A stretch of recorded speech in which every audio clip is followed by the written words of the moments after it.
Bonjour à tous, aujourd'hui on va continuer les critiques sur la saga John Wick et on va commencer tout de suite sur le second volet, John Wick chapitre 2 en québécois. Oui, cette information vient de Wikipédia. Donc d'abord je vais lire le synopsis parce que sinon ceux qui n'ont pas vu John Wick, même si vous ratez quelque chose, vous ne comprendrez pas la vidéo. Alors, synopsis de John Wick 2. John Wick est de nouveau obligé de sortir de sa retraite anticipée par un ancien associé comptant prendre le contrôle d'une confrérie d'assassins internationaux. Ayant juré de l'aider, John Wick se rend à Rome où il doit affronter certains des tueurs les plus dangereux au monde. Oui, il a bien résumé, le gars qui a fait ça, bien joué à lui. Donc, je vais commencer un peu ma critique, mes avis. Premier point que je voulais parler dans cette critique, c'est que John Wick 2 est une suite fidèle à John Wick 1. Ça vous paraît peut-être bizarre dit comme ça, mais non, en fait, c'est logique.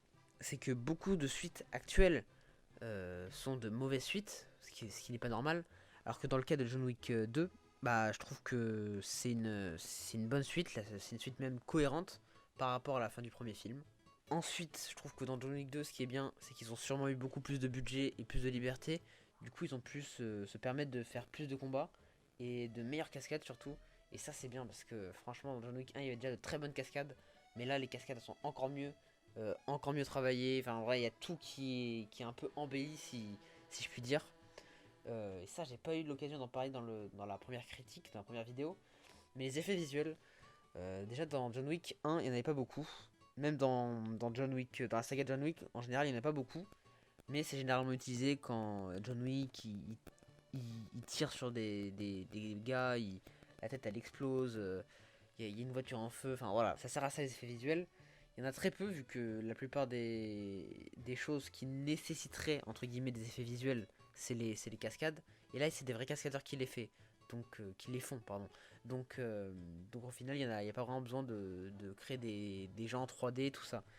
Donc du coup le peu d'effets visuels qu'il y a, ce qui est bien c'est qu'il est bien fait et que les effets visuels, les effets en 3D sont utilisés intelligemment. Donc c'est bien. Bien vu John Wick, bien vu. Il y a aussi la cinématographie que je trouve vraiment sympa dans les deux premiers films. Je la préfère nettement dans le troisième film, mais je trouve qu'elle fait vraiment le taf pour John Wick 1 et 2.